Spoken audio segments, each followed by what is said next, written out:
warahmatullahi wabarakatuh.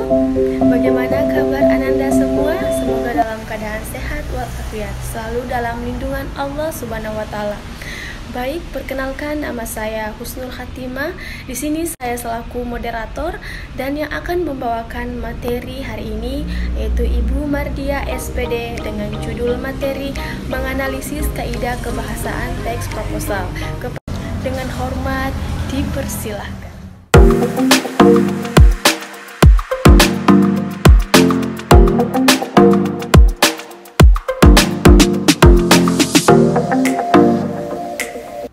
Bismillahirrahmanirrahim. Assalamualaikum warahmatullahi wabarakatuh. Apa kabar anak-anakku semua? Semoga nandaku dalam keadaan sehat walafiat dan tetap semangat belajar dimanapun Anda berada. Baik anak-anakku sekalian, sebelum memulai pembelajaran kita pada hari ini, mari sama-sama memanjatkan doa kehadirat Ilahi Rabbi.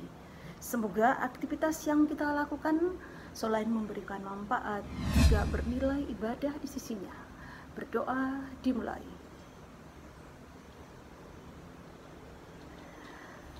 Baik anak-anakku sekalian, pembelajaran hari ini terkait dengan bagaimana kalian memahami kaidah kebahasaan apa saja yang terdapat di dalam sebuah teks proposal. Ingat anak-anakku sekalian, pada pembelajaran yang lalu kalian telah mempelajari bahwa proposal itu dibuat sebelum melakukan sebuah kegiatan atau sebelum melakukan sebuah penelitian. Namanya berarti dia adalah kegiatan yang dilakukan sebelumnya. Sama kalian pelajari pada pertemuan yang lalu bahwa proposal itu baik proposal karya ilmiah maupun proposal kegiatan, keduanya mempunyai latar belakang. Cuma hal yang paling esensial yang berbeda bahwa pada proposal kegiatan itu tidak dicantumkan rumusan masalah, tidak ada tinjauan pustaka dan daftar pustaka. Berbeda dengan proposal kegiatan itu ada di dalamnya.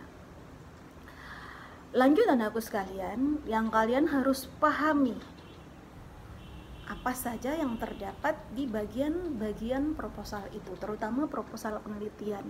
Materi ini penting kalian pelajari karena akan digunakan pada proses tahapan-tahapan pendidikan, apalagi ketika kalian ingin menyelesaikan pembelajaran kalian pada jenjang perguruan tinggi, baik berbentuk disertasi maupun berbentuk proposal biasa atau proposal kegiatan karya ilmiah lainnya.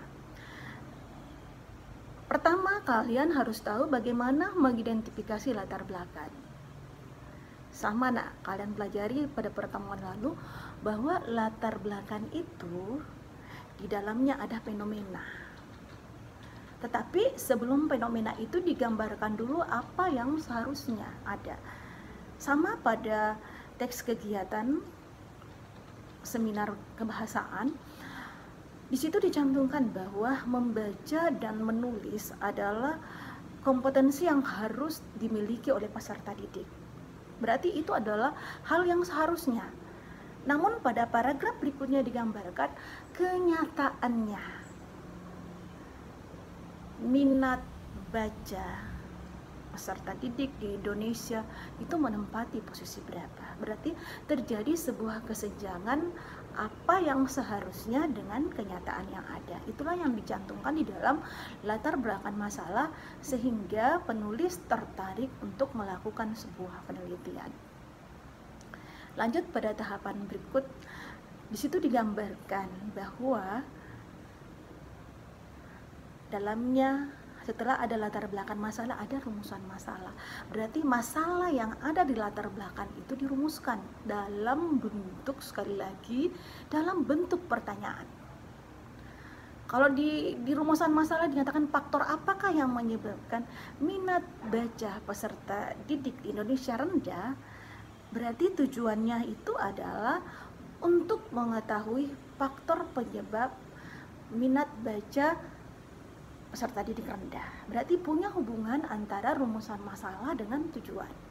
Sama ketika dia masuk dalam karya ilmiah, itu ada simpulannya, maka di simpulan itu digambarkan tentang faktor penyebab minat baca rendah. Berarti rumusan masalah, tujuan, dan simpulan setelah menjadi karya ilmiah punya hubungan. Itu yang harus kalian perhatikan, dan ini banyak yang salah dalam penulisan karya ilmiah.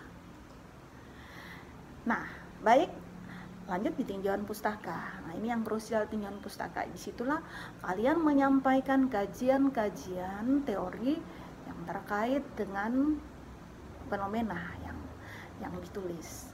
Kalau minat baca berarti pada rumusan pada tinjauan pustaka kalian harus cari membaca itu apa, minat baca itu apa, dan sebagainya. Dan perlu mencantumkan pakar-pakar yang mengungkapkan pendapat itu, dan jelas sekali pada poin Ibu pada pertemuan yang lalu. Baik anak-anakku sekalian, hari ini kita kembali melanjutkan pembelajaran bagaimana memahami, menganalisis kaidah kebahasaan yang terdapat di dalam teks proposal. Untuk itu, perhatikan slide berikut.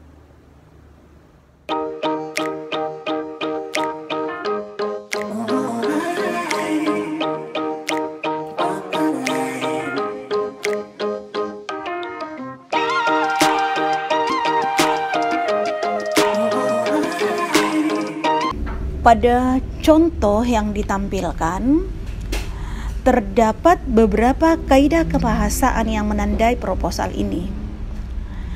Yang pertama, ada argumen. Argumen yang dimaksud antara lain tentang pemberlakuan kurikulum baru sebagai momentum terbaik untuk memperbaiki kondisi pembelajaran. Kemudian kurikulum baru mendorong pemberdayaan peran guru atau pengajar dalam mengembangkan kompetensi siswa. Dan ingat anak-anakku bahwa argumen ini akan lebih jelas lagi apabila dipertegas dengan menggunakan konjungsi penyebaban, yang mana kalian sudah pelajari di teks eksplanasi. Ada sebab, karena, oleh sebab itu, oleh karena itu. Lanjut, bahwa selain argumen, di dalam teks proposal itu banyak terdapat pernyataan yang bersifat persuasif atau ajakan. Nah, ini sudah dipelajari juga pada teks prosedur. Perhatikanlah kalimat terakhir pada cuplikan. Kalimat "untuk itu" supaya upaya pembekalan terhadap para pengajar tentang pengembangan kurikulum dan materi pengajaran, membaca dan menulis sangat mendesak untuk dilakukan, merupakan kalimat persuasif. Kenapa persuasif? Karena di dalamnya ada sebuah harapan, sehingga diharapkan para pihak yang ditujukan bisa menerima. Ingat anak-anakku sekalian bahwa ciri kebahasaan ini, teks proposal dengan karya ilmiah itu sama. Makanya nanti ulangannya kita gabung menjadi satu. Fitur kebahasaan yang lain, ingat, karena ini karya ilmiah, maka di dalamnya pun terdapat istilah-istilah ilmiah, yang mana itu ada abstrak, hipotesis, latar belakang, metode penelitian, populasi, buku pembelajaran, kompetensi, kurikulum, dan sebagainya. Untuk jelasnya perhatikan contoh-contoh yang ada. 2. Menggunakan perba tindakan. Yang mana perba tindakan? Perba tindakan itu berbentuk perbuatan fisik. Seperti membaca, itu kan ada tindakannya. Menulis, mengisi, mencampurkan, mendemonstrasikan, mengamati, melakukan, itu adalah perbatindakan. Jadi ingat, kalau yang ditanyakan adalah perbatindakan, berarti cari kata kerja. Kata kerja itu adalah melakukan sebuah tindakan. Selain ciri tersebut, di dalamnya terdapat kalimat definisi. Ingat, kalimat definisi itu paling banyak terdapat di tinjauan pustaka. Kenapa di tinjauan pustaka? Karena di dalamnya kan banyak definisi-definisi. Contohnya, membaca adalah, menulis adalah. Selain itu ada merupakan, adalah, yakni, yaitu. Ingat, ada kata-kata yang menyatakan pendefinisian. Lanjut. Di dalam kebahasaannya pun terdapat kata perincian. Jelas banyak perincian. Menggunakan urutan-urutan. Selain itu, pertama, kedua, ketiga. Pasti ketika kalian ingin menyambung antara satu paragraf, itu banyak menggunakan kata-kata yang bermakna perincian atau kronologis. Ciri kebahasaan yang lain bersifat keakanan. Namanya proposal berarti ada sebuah rencana. Yang mana contohnya? Keakanan, diharapkan, direncanakan. Hal ini sesuai dengan kriteria bahwa proposal itu adalah sebuah usulan, rencana atau rancangan program sebuah kegiatan. Maka di dalamnya banyak terdapat kata-kata yang bersifat keakanan. Ciri khas berikutnya, karena banyak menggunakan istilah ilmiah, maka di dalamnya pun banyak menggunakan kata-kata yang bermakna denotatif, makna sebenarnya, makna lugas. Mengapa banyak menggunakan makna denotatif? Tujuannya tidak lain untuk menghindari kesalahan interpretasi, kesalahan pemaknaan antara pihak pengusul dengan pihak yang akan menerima proposal itu sendiri. Demikian juga pada karya ilmiah itu banyak menggunakan makna yang bersifat denotatif. Jadi sekali lagi anak-anakku sekalian, perhatikan fitur-fitur kebahasaan, ciri kebahasaan yang Ibu sebutkan. Dan hal yang paling esensial adalah bahwa di dalam karya ilmiah banyak menggunakan makna denotatif dan makna, bukan menggunakan makna konotasi seperti yang terdapat pada karya sastra. Saya kira demikian anak-anakku sekalian. Apa sudah paham semua? Ya, semoga bisa dipahami, dan kalau belum paham, kalian boleh bertanya ke Ibu ya. Silakan. Kesimpulan, fitur atau kaidah kebahasaan yang terdapat dalam sebuah teks proposal maupun karya ilmiah. Pertama, di dalamnya terdapat argumen.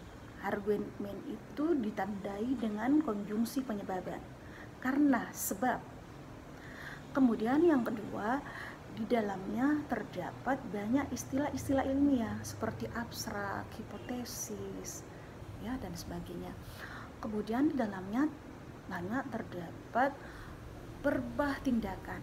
Yang mana contoh perbah tindakan? Perbah tindakan itu berbentuk perbuatan fisik, menulis, membaca. Lalu ada keakanan. Keakanan berarti sesuatu yang direncanakan.